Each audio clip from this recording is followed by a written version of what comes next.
What's that? You made my day. Yeah. What's that? That's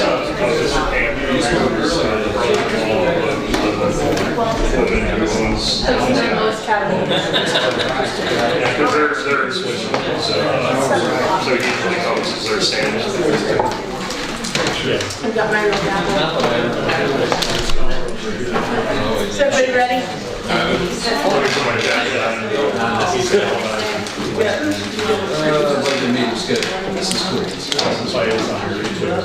Hey, good to see you. You look very, yeah. Thank you. Both.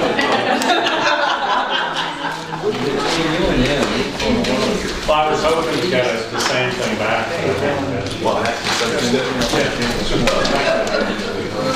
All right, if everybody's ready, it is 7 o'clock, and I would like to go get going on the meeting, pushing the agenda. So I'll just call the meeting back to order at this time.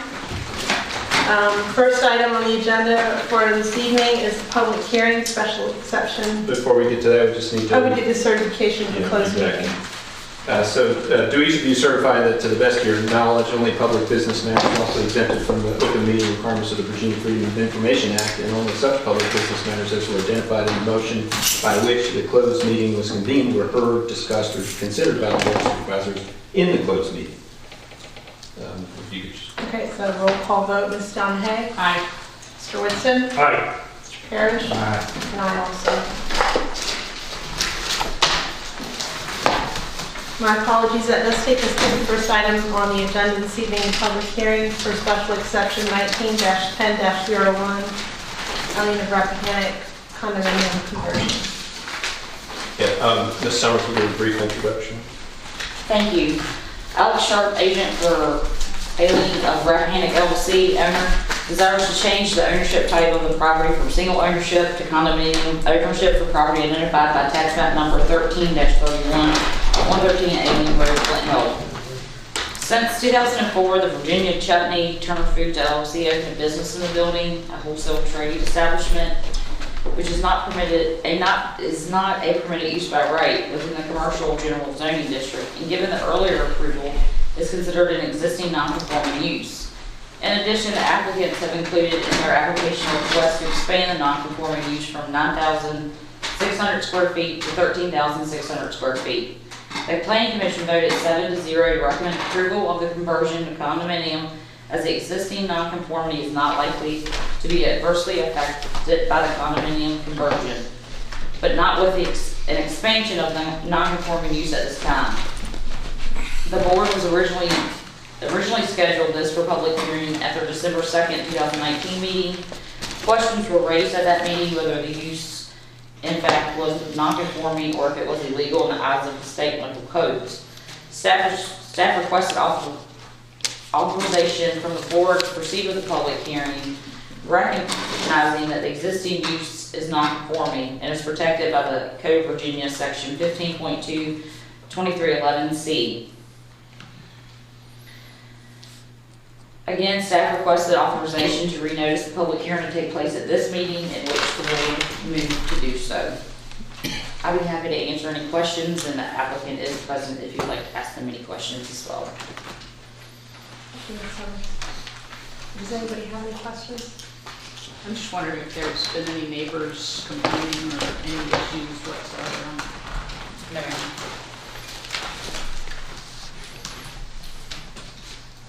All right, Mr. Sharp, did you have anything to say in regards to the application? Should we open a public hearing? It's okay, typical for the applicant to Speak. kind of I could just make his case. Yeah, just briefly. My understanding of what they're looking for is the special exception permit for the Turner Foods use specifically, and that will enable the condominium conversion to go through. So related to use, Oliver Turner is here if there's any questions about the use itself.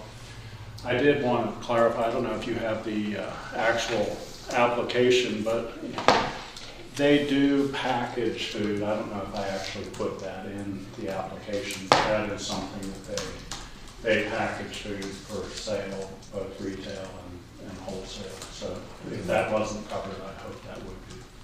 I think that's about it unless there's any questions. Right, and so just to be clear,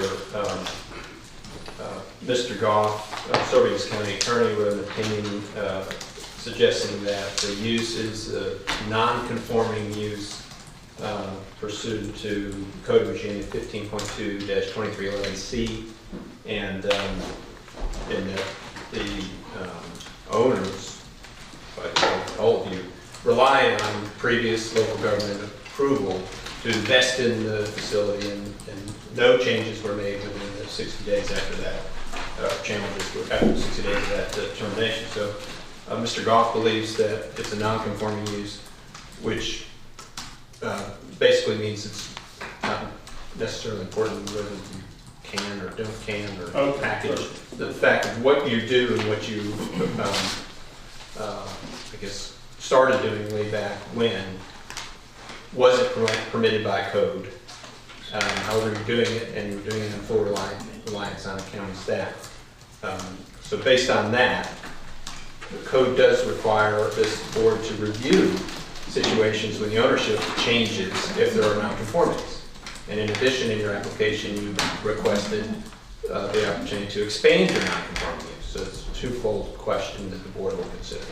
And that second part is not critical, or the expansion it is contemplated in our agreement, but we have no immediate plans for that, so we're not concerned about that particularly. Thank you, Mr. Sharp. Okay, Does anybody have any other questions for the applicant at this time? okay, thank you. Thank you very much. And with that, I would declare the public hearing open. I would ask that you come to the microphone and state your full name and the district that you're from. And if you keep your remarks to about 5 minutes, we should be all set. And with that, the public hearing is open. Is there anyone that wishes to speak?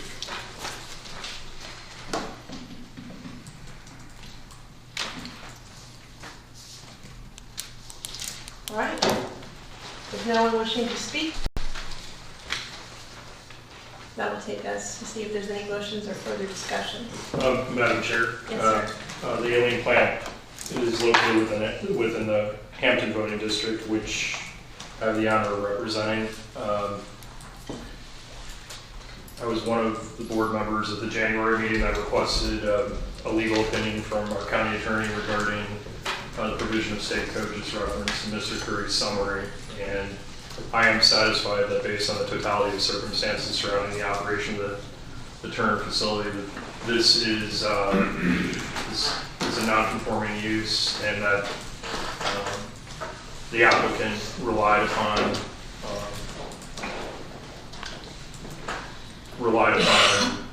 determination by county officials, written or otherwise, that satisfies the three-pronged test of the state code relevant to this decision.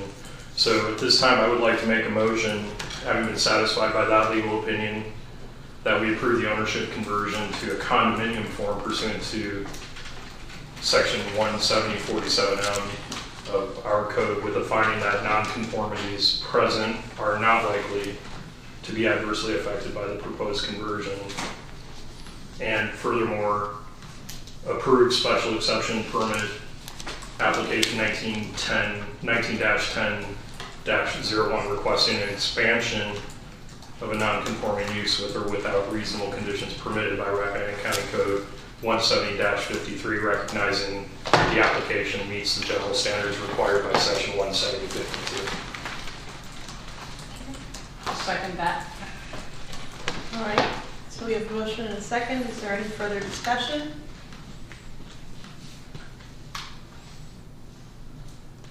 I would ask whether there are any reasonable conditions that the board would want to attach to an expansion.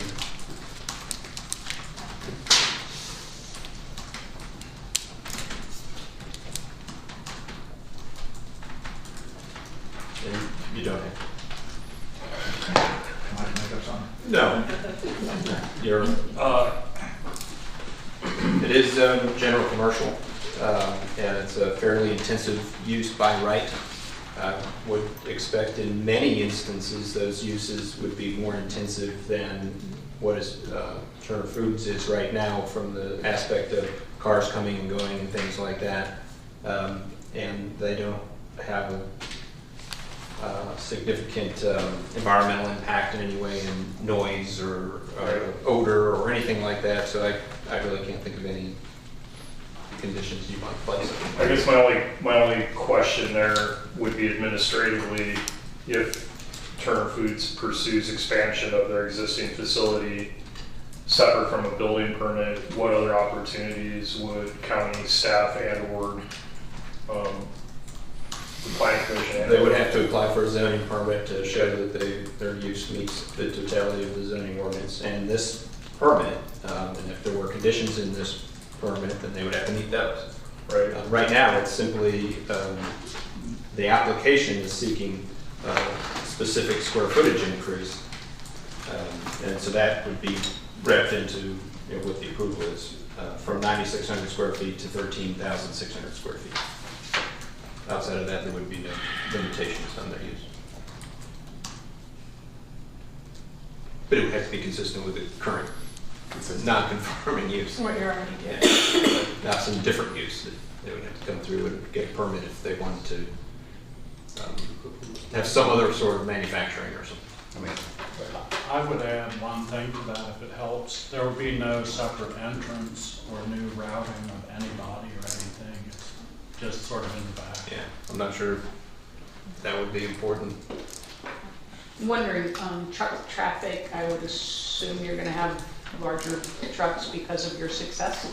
And Highland Road going out onto 522, you could only go south, because if you tried to go north, you'd hijack a truck pretty quickly. So I don't know if there's any, What truckers do is they go out and turn around and come back. okay. It's the only way they can't possibly make that right turn. I think my main concern is that, we're trying to kind of clean up a situation that was left over by previous staff, and I do wonder if we shouldn't refer this back to the planning commission so that they can think through what future scenarios might look like and get that written up, so that, not everyone has to go through this. Yeah, and Madam Chair, just if I recall correctly, at our January meeting, we asked staff to prepare draft ordinance revision language that we would then send out to the planning commission. My understanding is that draft will be ready at our next meeting in March. That's correct. I don't know if that's That would be, I don't want to have to do this. I don't think it's fair to the applicant, to kind of come up with these, trying to make the round peg fit in the square hole every time, and just make the whole, the peg square and the whole square too. They'll do some work for the board to consider just what sort of uses can or otherwise would be appropriate in the general commercial zone, and where those general commercial zones are, and what stipulated conditions would be appropriate for those. Yeah. Mr. Goff and I will work through that with Ms. Summers and bring a recommendation to you. If that will be ready by March, then I think that's fine. Thank you very much. Mr. Curry, just to be clear, so if you could just walk me through, future expansion would require what permit? It would require both a zoning permit as well as a building permit? Correct. Okay. That said, I think it'd be premature for us to sit here hypothetically and imagine what conditions we place on this without knowing what form future expansion might take. I heard the square footage increase, but as long as there's a permitting process that tracks with whatever they decide to do with that physical plant, and we'll see it, then I'm comfortable moving forward as I've already moved to do. Can I ask one quick question? Yes, sir. The permit required would be a special exception to expand the non. No, that's what's happening now, Oh, that's and you would need just a standard zoning permit. to expand. Right. Which would be great if you had one of those in hand right now. Okay. From Okay. back in the day. Okay, I got you. We do have a motion and a second, so it should be a roll call vote. Ms. Donahue? Aye. Mr. Woodson? Aye. Mr. Parrish? Aye. And I also. Thank you. Do you have any questions, Mr. Sharp? No, I don't understand.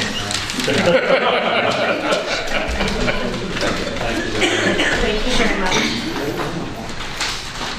The next item is the second public hearing we have scheduled for this evening, the text amendment, Article 7, signs exemption of fire and rescue companies.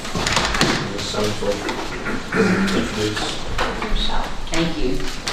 In 2017, the Rappahannock County Volunteer Fire and Rescue Association requested the Board of Supervisors to approve a text amendment to add volunteer fire and rescue companies as a listed entity exempted from submitting sign permit applications by adding the words "or fire and rescue companies" following the words "public agency" in the Rappahannock County Code 170-94M. The Board referred the matter to the Planning Commission during the December 2017 regular meeting. In early 2018, the Planning Commission reviewed the requested amendment but did not schedule a public hearing.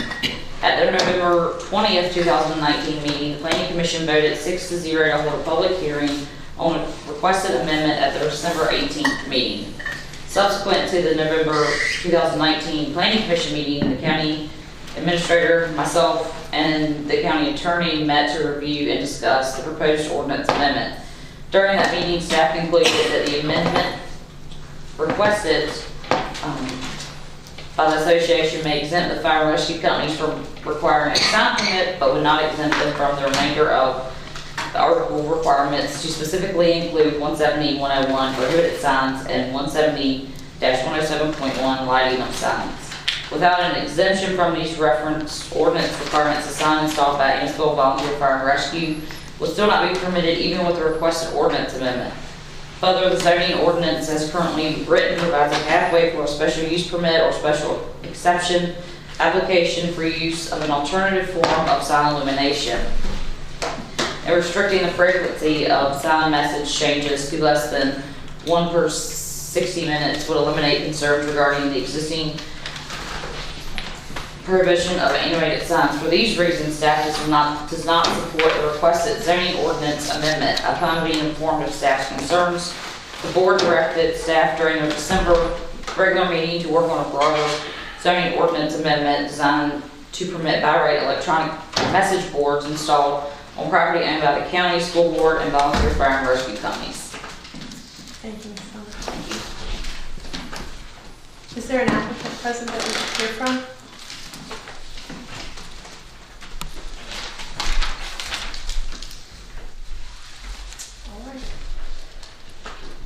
Check in at this time to see if that was something that we needed to hear presented. If there's no one wishing to speak as the applicant at this time, I would just declare the public hearing open and ask that the same rules as the earlier public hearing be followed again.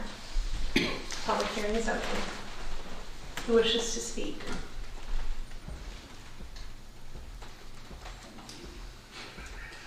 Is there anyone wishing to speak? That association on Amesville. Right, that's what I was going to say. Hi, I'm Dave Clark from Stillwater District. There's no applicant here because this wasn't, to my knowledge, submitted as an application by a landowner or by the association. I think the board initiated this text amendment. You are correct. So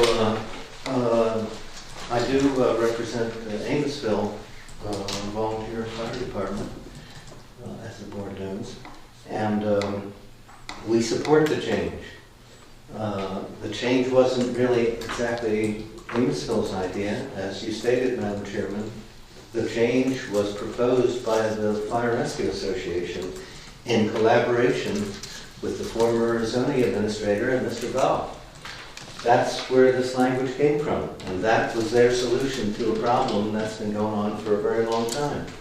And I just want to say that, you know, in contrast to the immediately previous matter that the board dealt with, where you once again twisted the ordinance into a complete pretzel to get the result that everybody wants, which makes utterly no sense if you read the ordinance and know what happened. There's no possible way that you could call that application a non-conforming use. A non-conforming use is something that was legal when it started. And and then because of a change in the ordinance became illegal. The vested rights article that was read has nothing to do with this because the zoning administrator, besides attending a ribbon cutting, never did anything, never took any action. Yeah, I think we have a point of order here, and that public hearing. Well, okay, fine. I just want to contrast that to this. The Fire and Rescue Association had an issue. They tried to resolve it in the right way. They came to the board, they met with the zoning administrator, they met with the county attorney, and they came, not the association, the county officials came up with this. And it's a point of law that the administrative interpretation of the ordinance has some weight, especially when, as here, there's some kind of ambiguity. And a sign of the exact same type and almost the exact same size was put up by the school board, and nobody said beans about it. They didn't get any permit.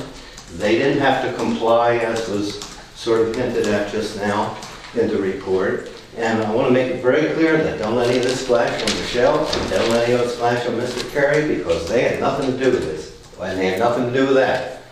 But why is it a completely different interpretation or method of interpretation in this case? Well, I'll tell you why. Because there's some personalities involved. That's what's driving this. That's what's been driving this for already 2 or 3 years.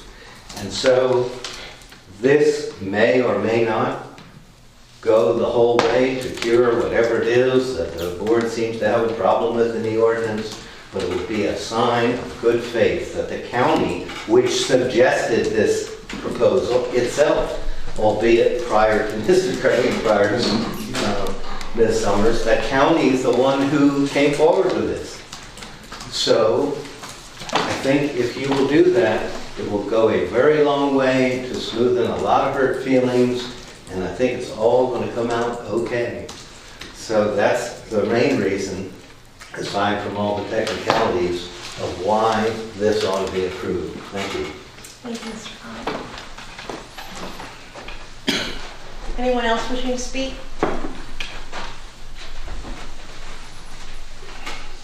Really? All right, if no one else would, oh, yes, Ms. Gressinger. Evening, Sheila Gressinger, Hampton District. I've read all the information about how this signs issue came to be. And it seems to me it is a specific issue for that specific sign only. So any kind of amendment or something that would try to involve more companies or that type of sign to be available in other places, I don't think would be appropriate. I think I had read that this particular issue was being addressed specifically, and so what I wanted to talk about is there's been so much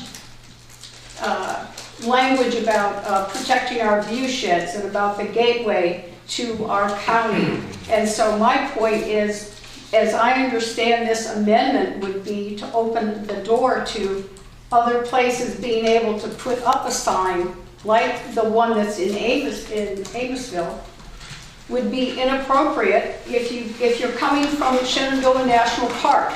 Do you want this type of a sign to be the first thing you see when you come into Rappahannock, which is the Sperryville Fire Station?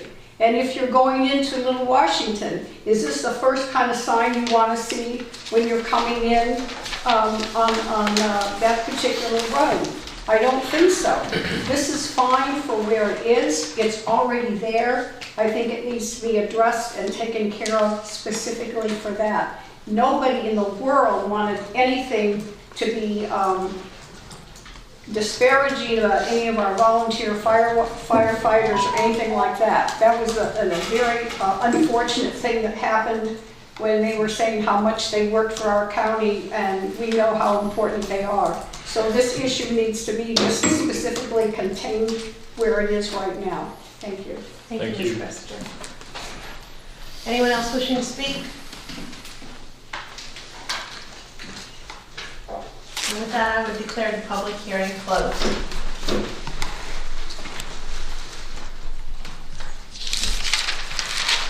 Are there any actions or thoughts of the board in regards to this application, not application, but this text amendment, and how to move it forward?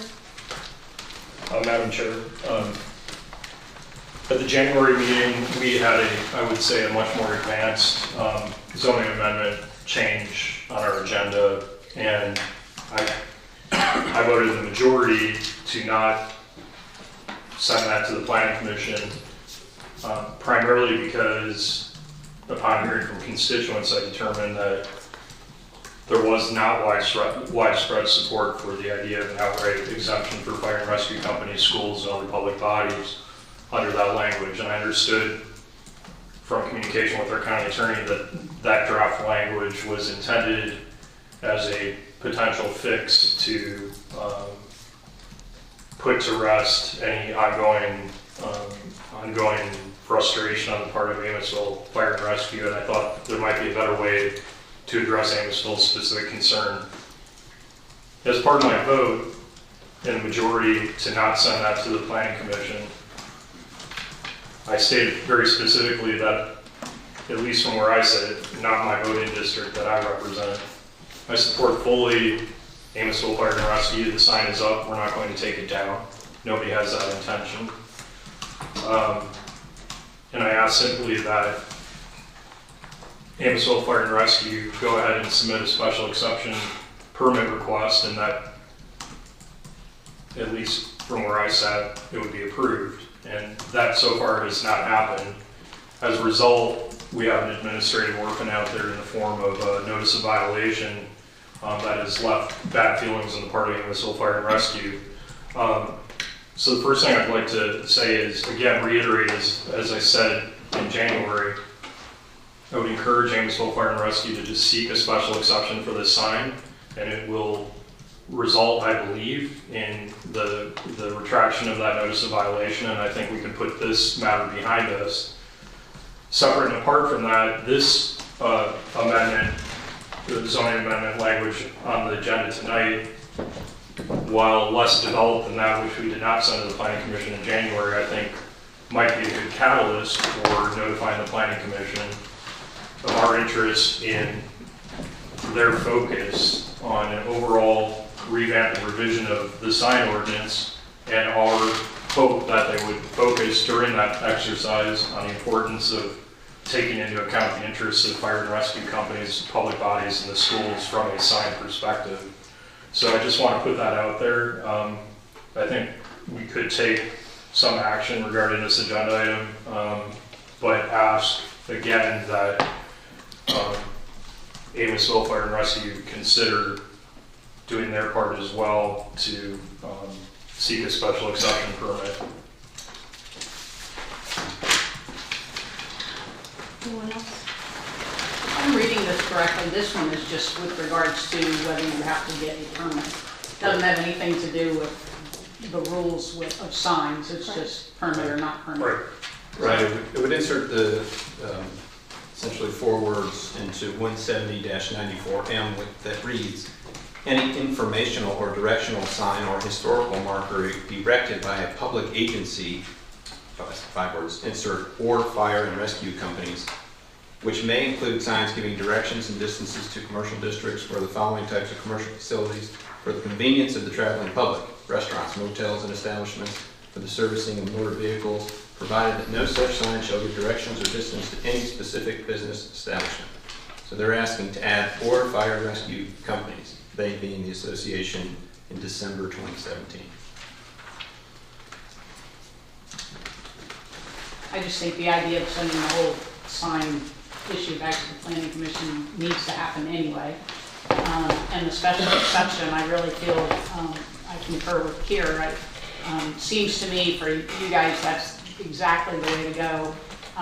And we can move forward and hopefully that will be happy for both sides of the fence. And then the Planning Commission takes the whole issue of signs in this county and fixes where we need to in the zoning so we don't run into this issue again.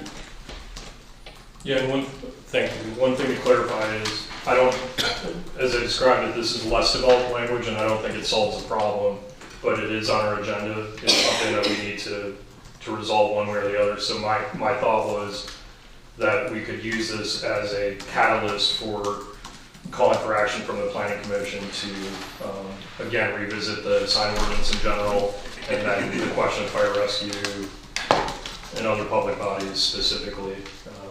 Well, and I agree, and I think that we are all experiencing a similar situation, which was that last month when we reviewed the language, and I don't want to speak to that too much because I voted on the side that shouldn't be reintroducing it to the agenda, but other people brought it up.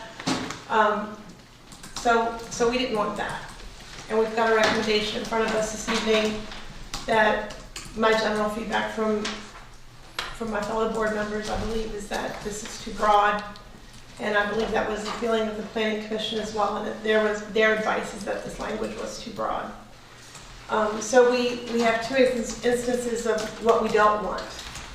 And I don't think that's a way forward. I think a way forward would be to send it back to the Planning Commission and ask them to craft language as part of the sign ordinance that would address the challenges, not just for Amosville, but I know that there are other companies that are affected by sign issues as well, and have that squared up to the Planning Commission and then brought back to this board for new consideration. I agree. If I have consensus on that, I would put it in the form of a motion that we send this down to the Planning Commission with instruction to take it on as part of the broader sign ordinance and address it in regards to the nuances that the different companies present. And if they need any further direction in this exercise, please send those questions to the board specifically. That's my motion. I'll second that motion. All right, we have a second and a motion. Our motion and a second. Ms. Donahue? Aye. Mr. Whitson? Aye. Mr. Parrish? Aye. And I also.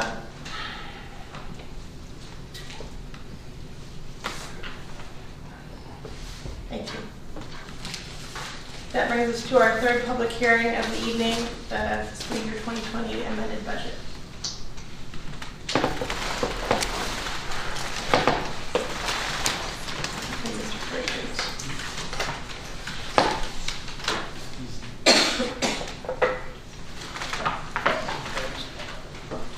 Typically in November, December of each year, I come to you and ask you as a board to Thank you, Art. amend the agenda following a public hearing because supplemental appropriations that have been made since adoption of the agenda have exceeded 1% of your total appropriated amount. Code of Virginia requires you to do this, section 15.2.507.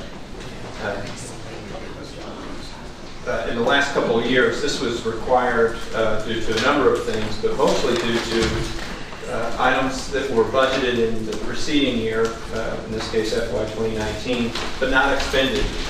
But they were not budgeted into the FY 20 budget because it wasn't clear whether the work would be done in the preceding year. In board docs, there's a listing of items that need to be added to the budget through supplemental appropriation. Those totals do exceed the 1%. This includes an appropriation to the Fire Service Fund in the amount of $277,400 from the Fire Service Fund balance to cover the final payment for the Harris radio system that's been delayed a couple of years. We expect that to be done by June 30th now, which is really a positive movement. In addition, recognizing slightly increased state revenue for the aid to localities, carrying over from the fund balance the $9,000 to pay for the calendar year 2018 audits, which ran long and weren't finished and paid until FY20, even though they were originally budgeted in FY19. Recognizing additional public safety answering point grant funding for Next Generation 911. That's increased state revenue. Recognizing some small insurance reimbursements that would normally go through the typical supplemental appropriation process, but because we had a total exceeding 1%, thrown into this bucket. Recognizing a reimbursement of $36,271.97 from our insurance carrier for the electrical surge issue that caused damage to our generators and has led to us renting a generator. This covers the fees for that. At your last meeting, the board made some decisions and authorized execution of an agreement with Rappahannock County for their post-dispositional program. It appears that we will not be using that agreement this year. Nonetheless, there was a discussion to fund it in case we needed to. And if those funds aren't used, they'll just fall back into the fund balance, which are sourced from this amendment.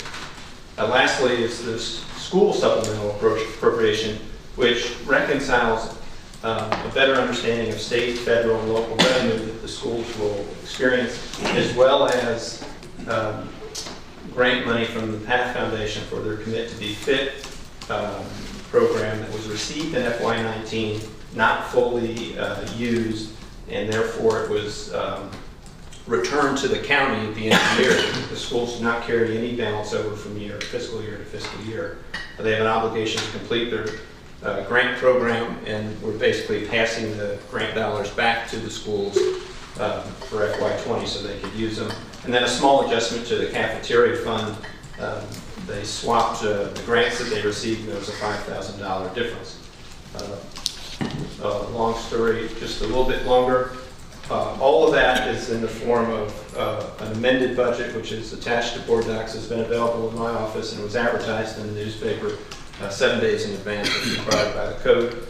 You must hear from the public on this, and then there are some resolutions that you can pass if you would like to move forward with this. Very good, thank you, Mr. Curry. And with that, I will declare the public hearing open for the fiscal year 2020 amended budget. Is there anyone wishing to speak?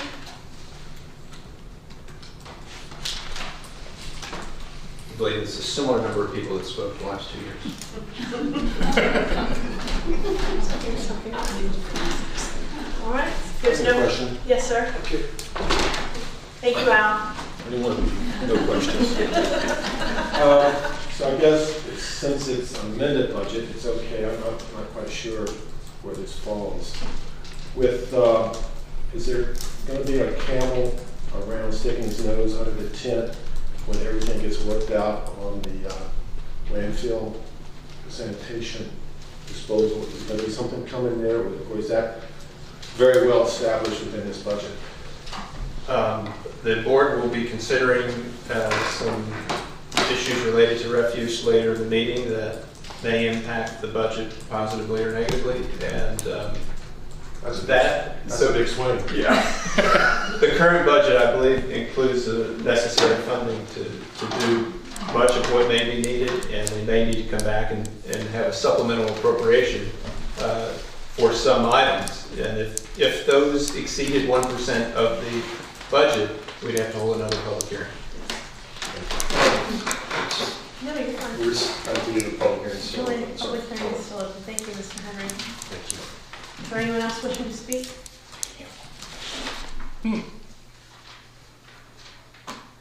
The public hearing is now closed. All right. If there's any discussion or motion relating to these resolutions at this time. Madam Chair, I just had one question, just for my own background. So the 1% threshold, what's the ball, Mr. Curry? What's the ballpark denominator being used for the 1% threshold? The total budget, which is a little bit confusing because it includes transfers. So there's some double counting money there. There is double counting. Yeah. Okay. What's the number? General rough number. $376,000. Rough number.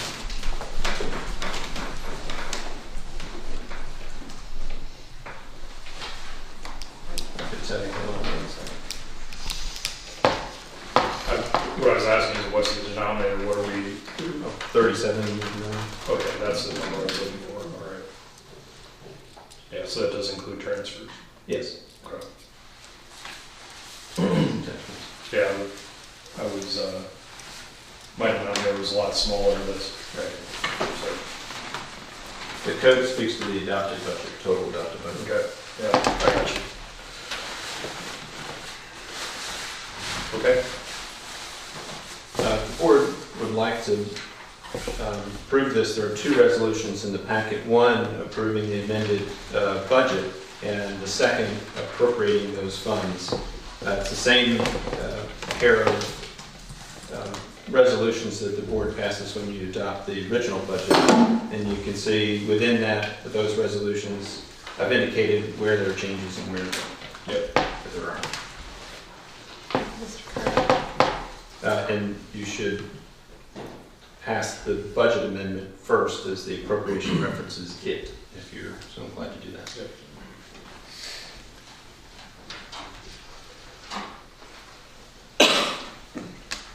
Any further discussion or motions relating to these items?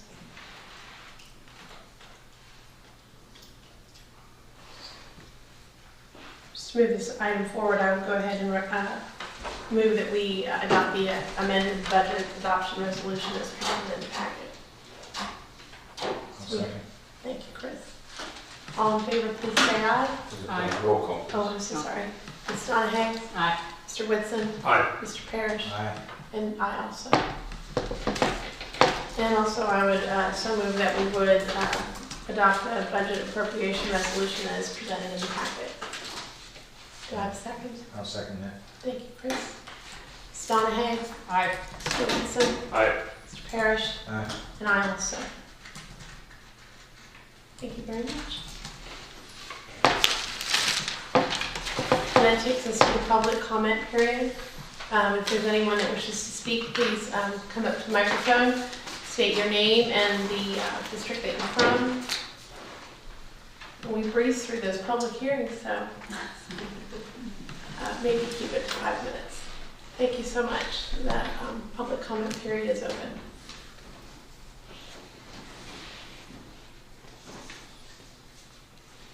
All right, with there being no takers apparently for the public comment, we move on to presentations. Do we need to take that off of the agenda? Yes, ma'am. I would make a motion that we remove the presentation of appreciation to Paul Kumar for the evening because of the absence of Mr. Frazier. We'll schedule this till the next regular scheduled Board of Supervisors meeting. That's my motion. I'll second it. All in favor, please say aye. Aye. Aye. Any opposed? Thank you. So we'll do that next month. That takes us to the solid waste management operation discussion. Thank you, Mr. Curry. Yes, as board members are aware, and the public certainly aware, there were some changes to operations at our refuse and recycling center some months back when our contractor had equipment problems. That's led to the situation we have now with several 30 cubic yard open top containers being used for refuse as an interim process while the board has been contemplating opportunities with other options, and we've talked openly about potential to work with our neighbor in Page County and possibly continue operations with Updike Industries or one of its subsidiaries. The board has reviewed this in great detail, and I'm hopeful that I've provided enough information to the board for them to move this forward. Certainly expound for the public's benefit if board members would like, and answer any questions the board may have. Madam Chair. Yes, sir. I just want to, first of all, commend Mr. Curry and our county staff for working as quickly as possible to find some good options for us, for our citizens in this regard. I've been very interested in understanding the details of the two possible solutions. And last week, had the opportunity to visit the Battle Creek landfill on the western side of Page County, and also visited Updike's MRF facility, recycling facility in Culpeper. Again, I think we've been presented with very good options, and I think the most encouraging part of this, and partial response to Mr. Henry's comments, is that it appears from the numbers as they shake out, we're looking at a significant savings for taxpayers. regardless of the option we pursue. So I view this as a great opportunity to start fresh. And just again, want to reiterate my appreciation to county staff for working so hard on this, and hopefully we can show some leadership and get the ball rolling and get things cleaned up both at Flatwood and Amosville as quickly as possible. Thank you.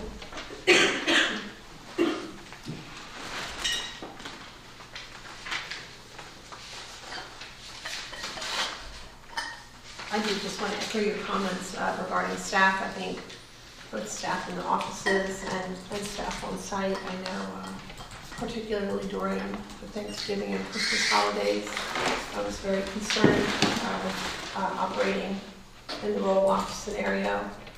And I know staff worked diligently to make sure, both on site and in the offices, that we got the best service that we could to get us through that very precarious situation. It hasn't been pretty, but I think most people understand it's an issue we had zero lead time on, and we really did have to take some time to figure out the right solution, not just a solution.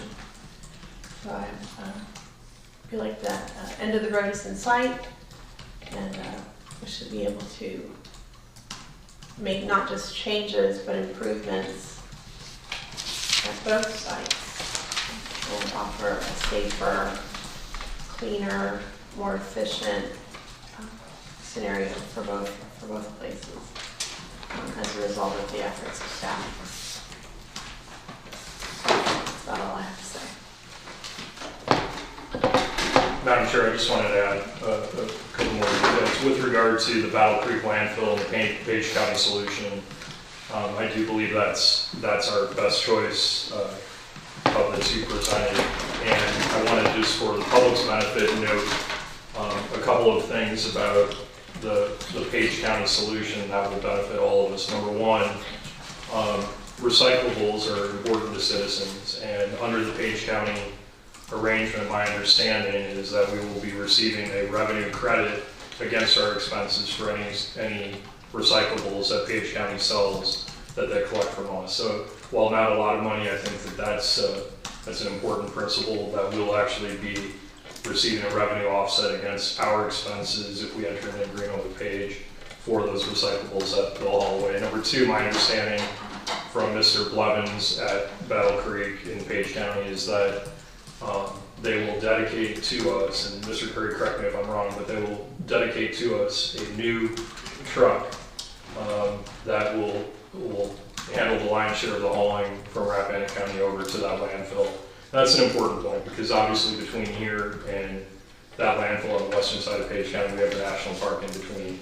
And I think it's important that we're all cognizant of the fact that we will be taking refuse up to 2 times a day across 211 in the national park. And while that segment of the overall route to the Page County landfill is small, it's still a sensitive one. So I appreciate that they'll have new equipment, reliable equipment, and that'll certainly make me feel better about our refuse going that route, even for the short distance that's within the national park boundaries.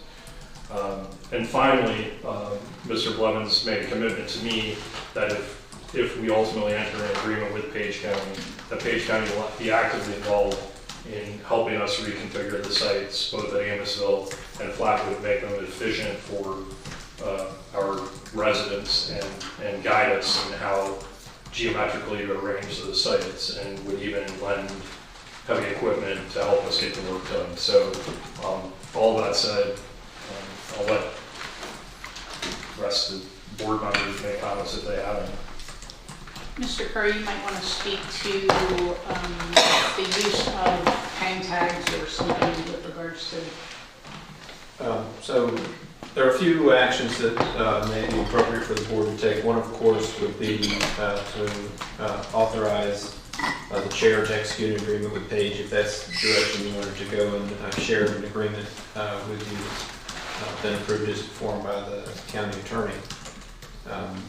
Another is related to the equipment that we would need at the sites, which include all the containers to hold recyclables and trash and things like that, and compactors. We did release a bid, and we do have prices back on that. But there are some questions about whether we may want to change a few of those materials, but it's important for you to understand the firm price for that rather than estimated price. Yep. And lastly, we've had an ongoing discussion as we've talked about this with whether the county should continue with the arguably handshake agreement with Culpeper, wherein our citizens can go to the Culpeper transfer station and leave waste there, and Culpeper citizens can come to any one of ours, namely Amosville, and leave waste there. My belief that a significant amount of waste is being received in Amosville from Culpeper residents, which is great that we can provide that service, but it's costly. This is expensive business, and I've recommended that the board consider ending that relationship. I've informed Culpeper that I've made that recommendation just so they could be ahead of it. But to do that, you'd have to have a way to discern Culpeper citizens and or landowners and Rappahannock landowners at Amosville and Flatwood, and that would require some sort of sticker or mirror hang tag.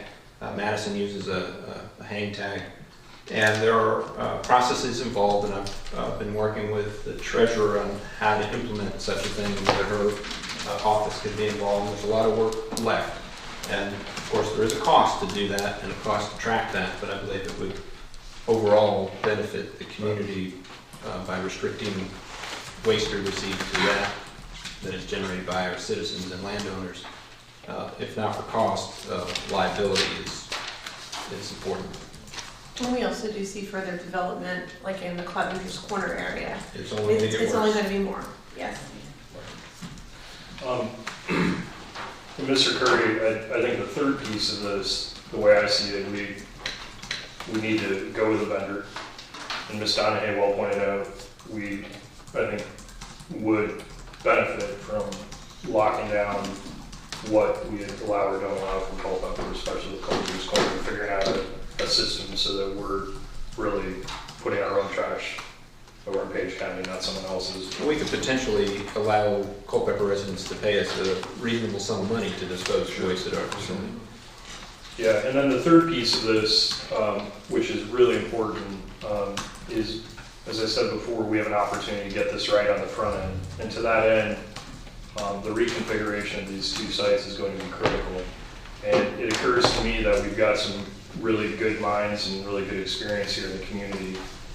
And I know you have a lot on your plate. So one idea that I have that I've discussed with my fellow board members is that we bring together for a limited period of time, a small citizen advisory committee to help us implement best practices and redesign both of those sites, both from a truck and resident traffic perspective, and then also the procurement of equipment, which likely will involve compactors, perhaps in hydraulic form, involve people with heavy equipment experience who can advise us on the best decisions.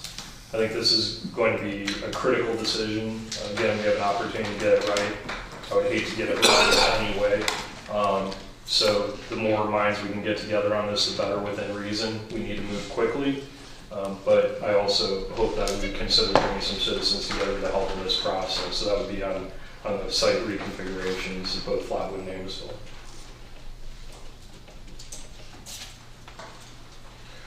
Well, the first thing is to approve this agreement, is it not? Right, and as we've talked, there may be a couple minor changes from the version that I shared with you as we discussed earlier. And my recommendation would be that somebody authorize the chair to execute that agreement. And just for the benefit of the public, we pay Culpeper County right now $56 a ton to dispose of waste at their transfer station, and Page has agreed to take our waste $34 a ton. There are a lot of other moving parts, but that's a big part of potential savings for us that we project to be at about $200,000 a year.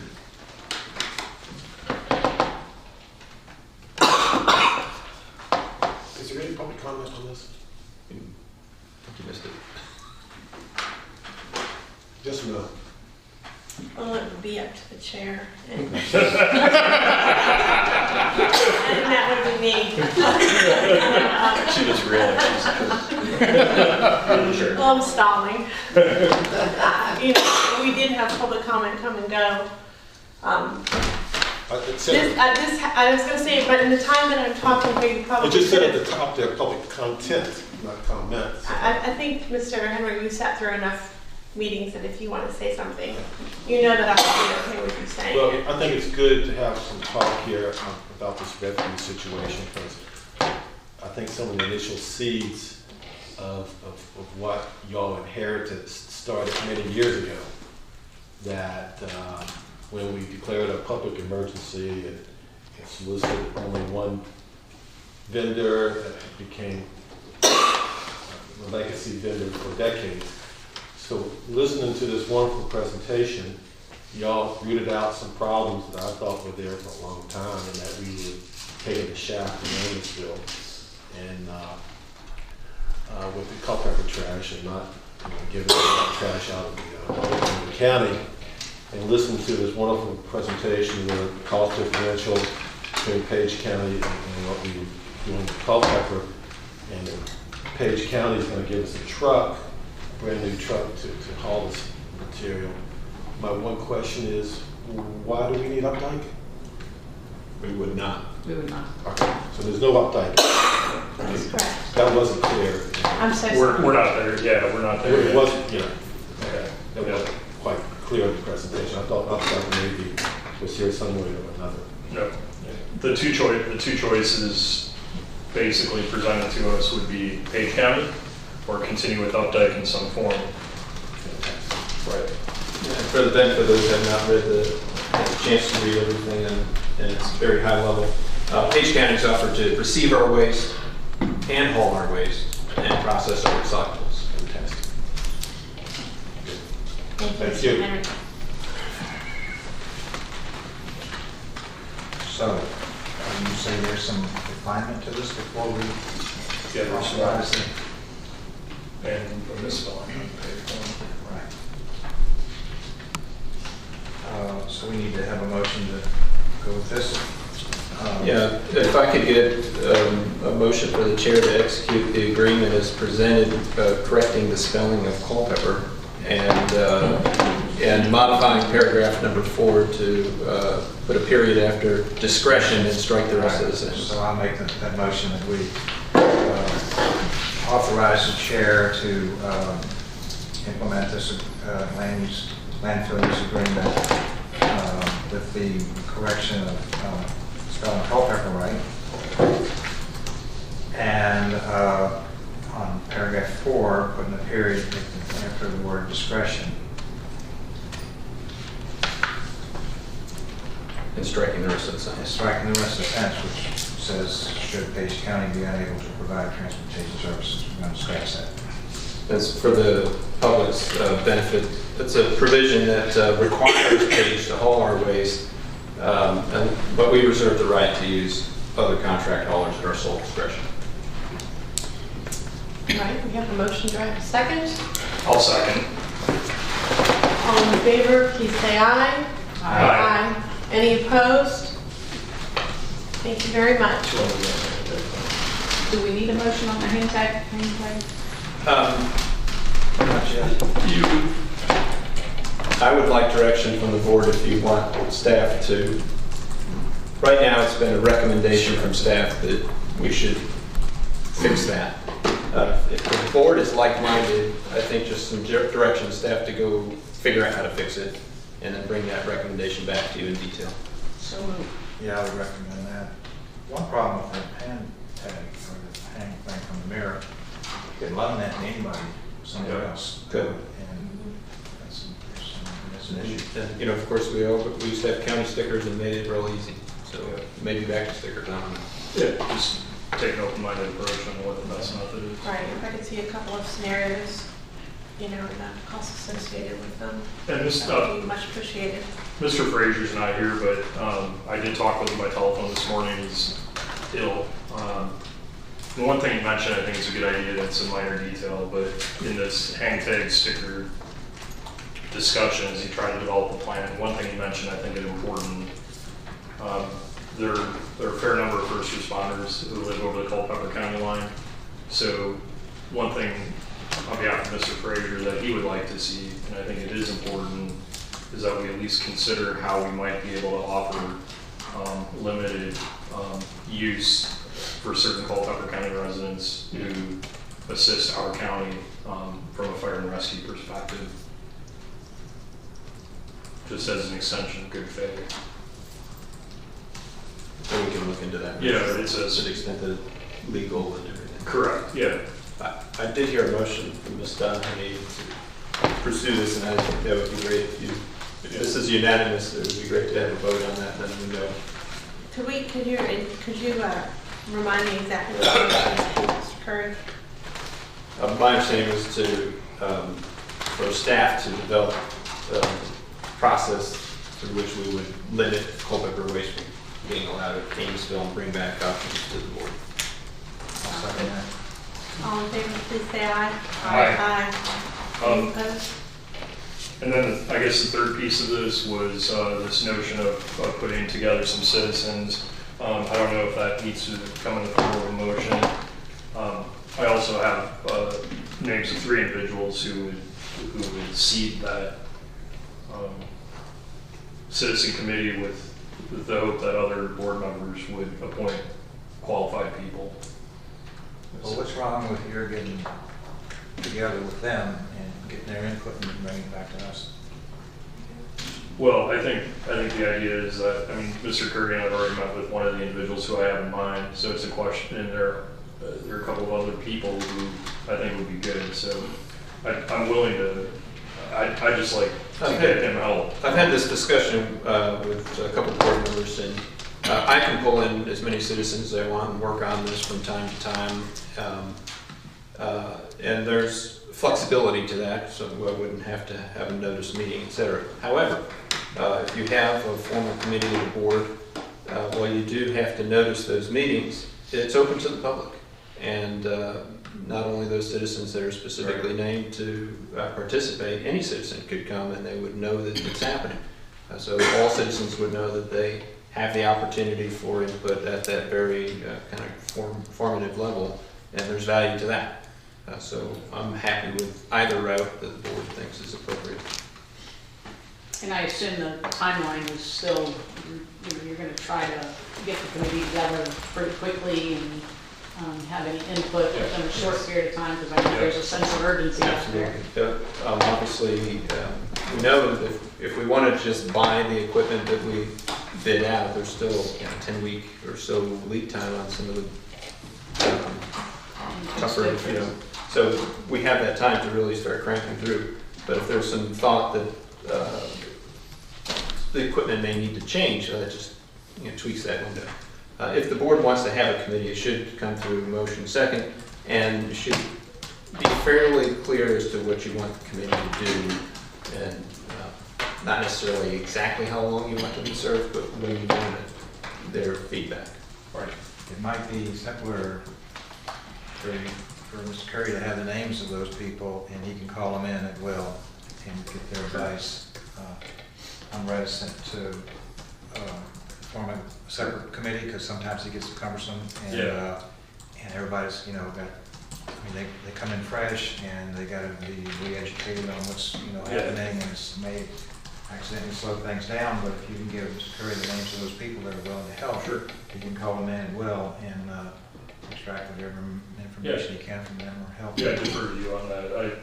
I just know that we've got some really good people who are ready to jump in. So whatever administrative mechanism we do that, use to do that, that's most efficient. I'm for it. So I do think it is a good idea to get some public feedback and buy-in in the designs of the sites.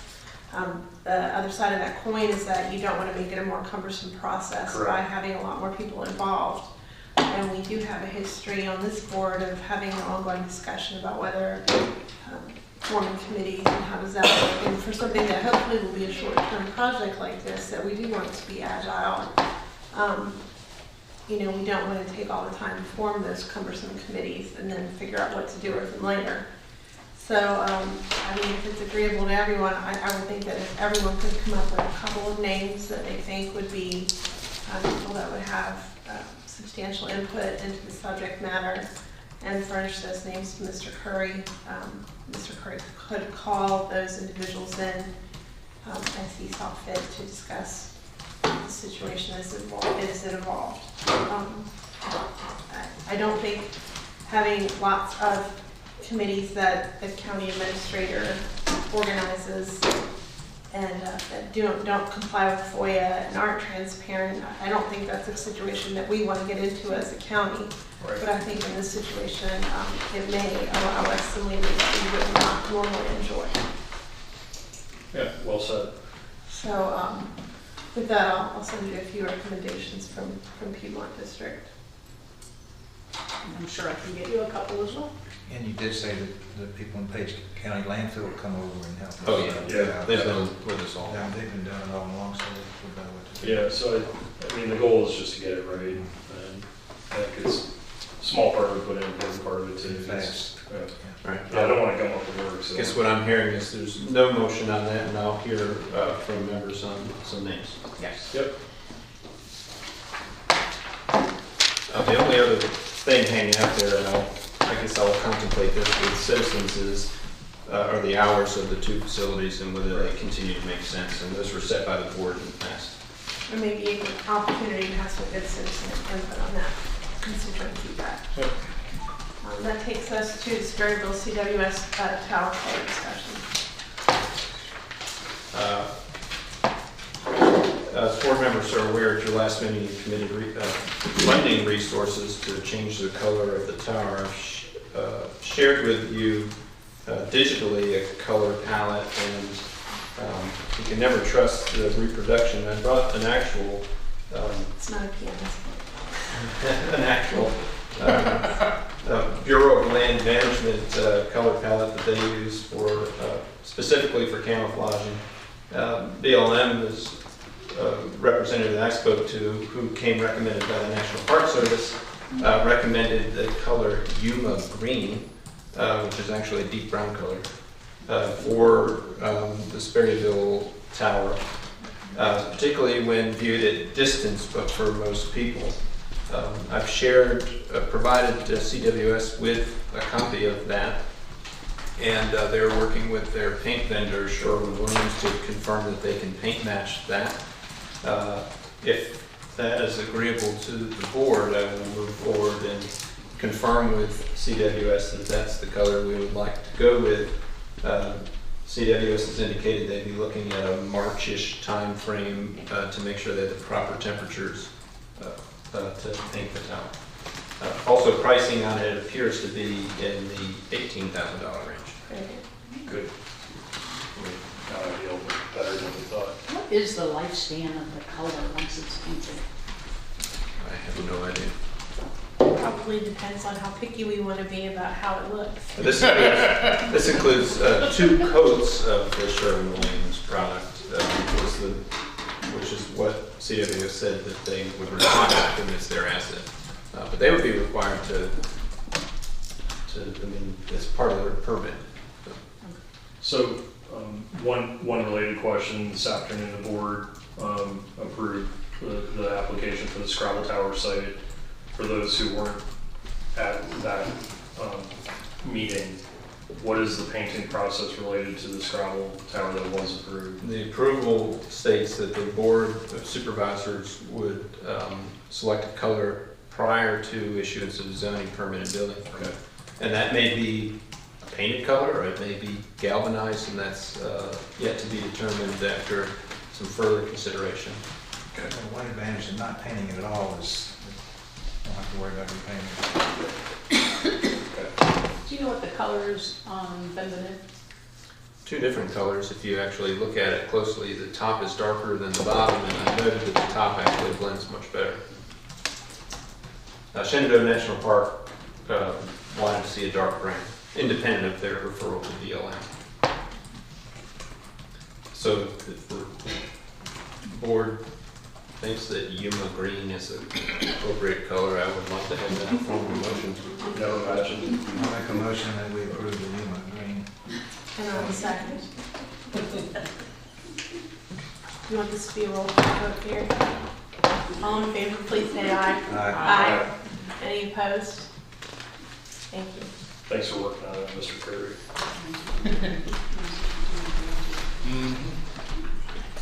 Okay. And now, we have an item that we picked up from the earlier agenda. I think it was item K, which is matters presented by the board. It's something we didn't really engage last month, but this is our opportunity. If there's things that have been brought forward to you, either in your committees or by constituents or otherwise, that you think are on the horizon for board consideration, now would be a good time to chat about them. Mr. Woodson. I always have something. Everyone within the Hampton voting district certainly is aware that the post office in the town of Washington is no longer, and we've since also lost the one post office box where you draw mail. So I've been in regular contact with Mayor Catlin to determine what the plan is, and I know Mr. Curry's also talked with him and the contractor who ostensibly will eventually break ground for the new post office. And I had hoped for my last update that ground would be broken in January, and apparently there's some small amount of wetlands that required permitting from the Army Corps of Engineers on that particular property. I understand the latest is that that's now been punted down to the Department of Environmental Quality within the Commonwealth, which seems like that's probably better because we're now dealing with a state agency and independent in theory. All this to say, I just want to express my own frustration that this has been dragging along. I'm sensitive to the need, especially of our elderly population, to get a post office back up and running in the town of Washington as soon as possible. And if we get to a point where it seems like this delay will continue, I certainly will make a commitment to figuring out a solution for my constituents and others in the county who use the town of Washington for mail services, some kind of interim solution perhaps. So I just want to reassure members of the public that the town of Washington and the mayor are working on the solution, and that I'm monitoring it closely, and if need be, I will step in and try to push things along in some form so we can resolve this sooner rather than later. But unfortunately, ground won't be broken any earlier than this month of February, as I understand it from a chat yesterday with Mayor Catlin. And do they have a timeline to reopen it all, or is it all strictly speculative? I would say it's speculative at this point. I mean, there has been mention that once ground is broken and they're underway, Mr. Curry, correct me if I'm wrong, that they could possibly turn it around in 60 days. But at this point, we've been waiting a lot longer than that, and I can't say that I really buy that. So I'm going to stay on top of it, and then if we need to figure out something in the interim, then I'll go ahead and work with the town on that interim solution if we can. Thank you.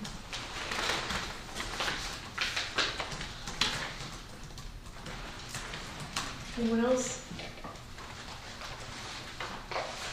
I did hear from a constituent this past month about her concern about Civil War monuments, and I have not heard much discussion of that at this board level.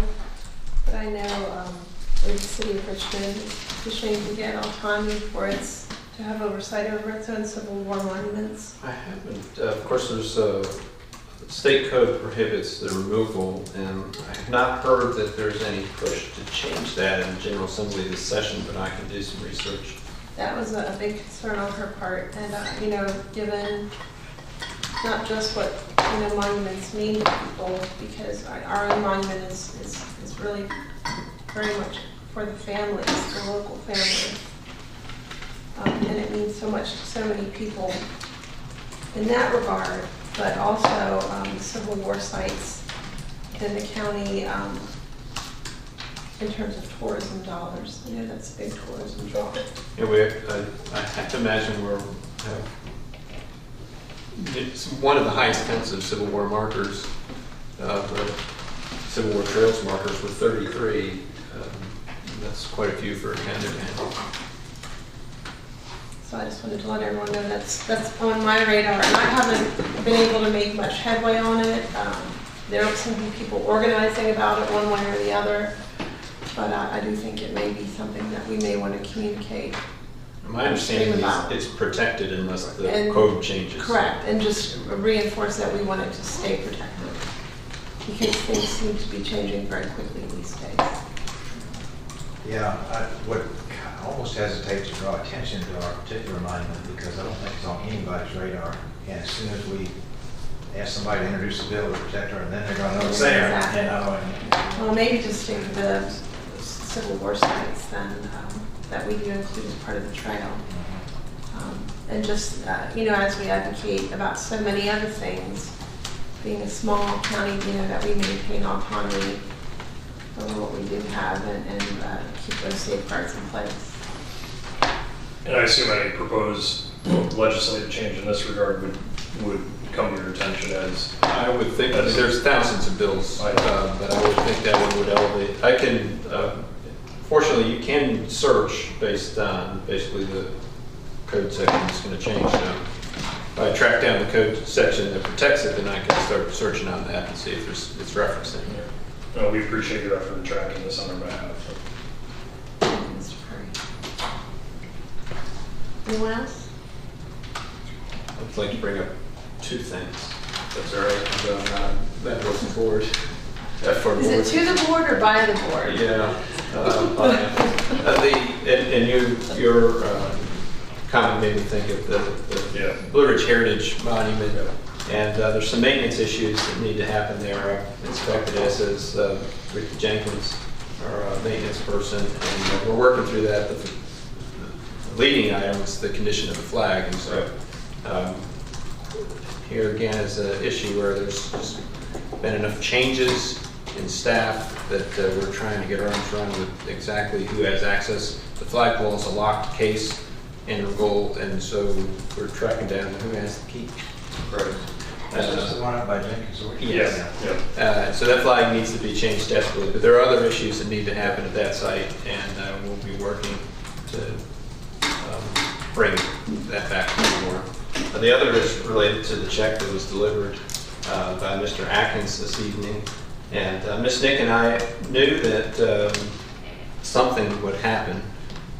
There was an earlier discussion by Mr. Atkins, with Mr. Atkins and Ms. Nick, and that, as Mr. Atkins said, Culpeper pretty much told Amosville, if you're funded 100%, then we're not giving you any money. So if Rappahannock's providing 100% operational funding and Culpeper's providing some percentage of operational funding, well, that's more than 100%. Right.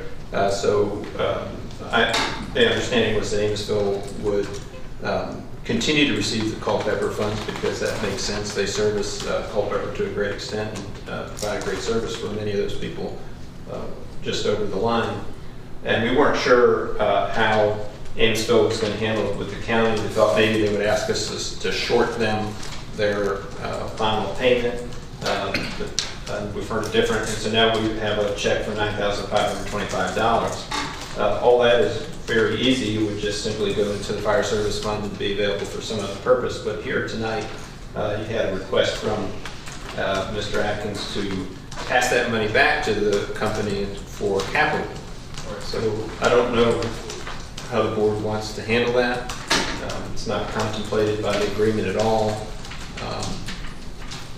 But for now, it will go into the bank, but I'll need some direction from the board on how to dispense funds if you indeed want to dispense funds.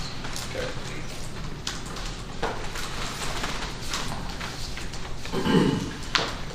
And we may want to hear from Mr. Fraser about that, because it is his district and his case. Sure. Thank you very much. Anything else? We don't need to adjourn meetings because we took care of that earlier. With a motion to adjourn, do I have a second? Yes. All in favor, please say aye. Aye.